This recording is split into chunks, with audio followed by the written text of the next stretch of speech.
जमिनीवर दुसरे लोक आणून विमा भरणं हा नवीन पॅटर्न ह्या परळीवाल्यांचा। आणि दादा क्या हुआ, दादा हे काय केलंय तुम्ही, हे कसं ठेवलंय? आणि हे सगळीकडे माननीय मुख्यमंत्र्यांचं मी आभार मानतो।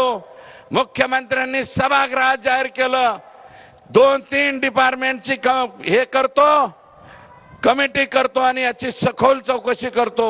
मी आज जगात जर्मनी, देशात परभणी, भारतात परभणी, या परभणीत मागणी करतो माननीय मुख्यमंत्र्यांना, मुख्यमंत्री महोदय यांची नुसती चौकशी करू नका, ज्यांनी आमच्या वाडवडिलांच्या आजोबा पंजोबांच्या जमिनीवर विमा भरला यांच्यावर मोका लावा, मोकाच पाहिजे, दुसरं काय नाही। हे सगळ्यावर मोका, सीएससी सेंटरवर मोका, ज्यांनी त्यांना आधार कार्ड दिलं त्यांच्यावर मोका, ज्यांचं पॅन कार्ड दिलं त्यांच्यावर मोका। सबके सब अंदर कैसे चल रहा है असं नाही, लांबून म्हणले पाहिजेत यांना हे करा। परभणी, लातूर, जालना, त्याच्यानंतर आपल्या संतोषची न्यायालयीन चौकशी होणार आहे।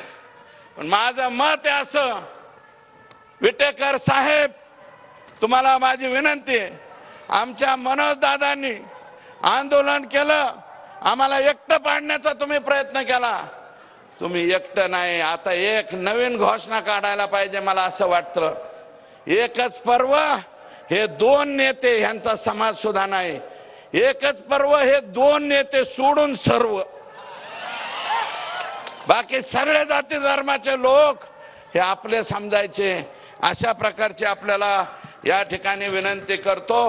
आणि राखेचं 10 जून 2021 एक मी मनोज दादा यांचं पोस्ट पाहिली आणि ती पोस्ट काय होती, राखे परळी शहरामध्ये राखेचा प्रचंड त्रास होतोय आणि त्याचा निपटारा करण्यासाठी आकाचे आका यांच्या अध्यक्षतेखाली एक बैठक लावली आणि त्या बैठकीत बसलेले लोक, आणि आता मी माहिती घेतली त्या राखाची, मला वाटतं परभणी जिल्ह्याच्या सोनपेठ सुद्धा डोळ्यात भरायला येत असेल, ती राख येते का नाही? गंगाखेडात सुद्धा राख येते, परभणीत सुद्धा येते, हैदराबाद पर्यंत हे घेऊन जातात, उघडी घेऊन जातात आणि ते खाली उतरते, लोकांच्या डोळ्यात जाते, त्वचेचे आजार होते, कुणाच्या फुफ्फुसाला आजार व्हायला लागले। आणि मी म्हणतो धनुभाऊ, हे दीपक मुंडे, अजय मुंडे हा तर तुमचा चुलत भाऊ आहे सख्खा, सायन्स मुंडे, समाधान बिडगर, मंगेश बिडगर, मुन्ना जयस्वाल, दत्ता कराड हे आकाचा नातेवाईक आहे, गणेश सप्लायर्स, पप्पू फड, बाळू बिडगर, महेश शेप, कृष्णा मुंडे, गोविंद मुंडे, चंद्रकांत फड, सचिन जाधव आघाव, हे लोक कोण आहेत? हे तुमचेच आहेत, सगळे थर्मल उपसून घे। 10 वर्ष झालं नंगा नाच चाललाय तिथं, कोणी बी जातंय, जेसीबी लावतंय, उचलून नेते। 20-20 वर्ष झालं या परळी थर्मल मध्ये जसे नोकरीला लागले तसे रिटायर व्हायची पाळी आली काही कर्मचारी। 20-20 वर्ष कुठे एका जागेवर राहतात का सरकारी कर्मचारी? ते फक्त परळी ते 20 वर्ष एका जागेवर राहण्याचा परळीचा नवीन पॅटर्न आहे। हा पॅटर्न महाराष्ट्र राज्याने स्वीकारावा अशा प्रकारची विनंती राज्याचे मुख्यमंत्री दुसरे एकनाथराव शिंदे साहेब उपमुख्यमंत्री आणि अजितदादा उपमुख्यमंत्री यांना त्या ठिकाणी हे बोलावं अशा प्रकारची विनंती करतो।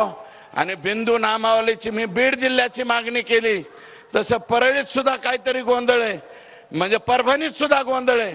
परभणी जिल्ह्याची सुद्धा बिंदू नामावलीची मी इथं मागणी करतो। आणि तुम्हाला सगळ्यांना माझी विनंती आहे, लोकांनो, बिंदू नामावली काही लोकांना कळणारच नाही, मी इथून गेल्यावर कळेल। माझी विनंती राहील की आता स्वतः मनोज दादा बोलणार, मी अधिकचं भाषण करणार नाही, फक्त एकच विनंती ठेवतो, आज ज्या तडपेने ज्या तत्परतेने तुम्ही इथं आलात शेवटपर्यंत म्हणजे राष्ट्रपती द्रौपदीताई मुर्मू यांच्या माफीनाम्यापर्यंत तुम्ही सगळे लोक स्वर्गीय संतोषच्या बरोबर राहा, त्याच्या कुटुंबाबरोबर राहा, एवढीच विनम्र प्रार्थना करतो. आणि जे काही सहकार्य त्याला करता येईल तेवढं करा, एवढीच प्रार्थना करतो आणि या ठिकाणी थांबतो. जय हिंद, जय महाराष्ट्र. धन्यवाद साहेब. यानंतर दादाला